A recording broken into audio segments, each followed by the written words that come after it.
Macam tu juga makan dengan sembahyang. Mana dulu? Makan dulu. Kalau memang kita berhajat untuk makan, makanan dah terhidang, logiknya sembahyang dulu. Tapi hukum kata makan dulu.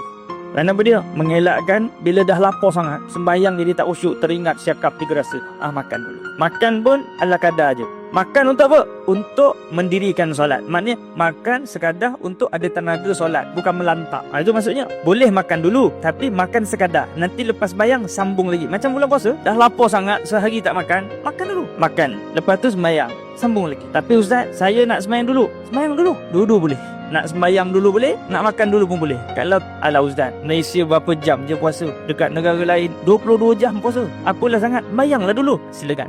Haji tak ada masalah, tak ada gastrik, silakan. Kalau majoriti jemaah kita gastrik, makan dulu. Jadi ikut kesesuaian.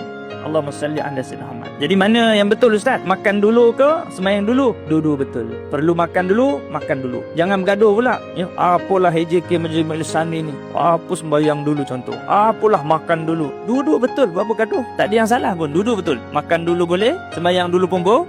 Dua-dua betul. Allahumma salli ala. Tak ada siapa yang salah. Ya. Sebab bila kita belajar, akhirnya kita tak bergaduh. Yang banyak bergaduh ni tak belajar. Sebab apa? Bila dia tak tahu, dia jahil, dia kerja salahkan orang.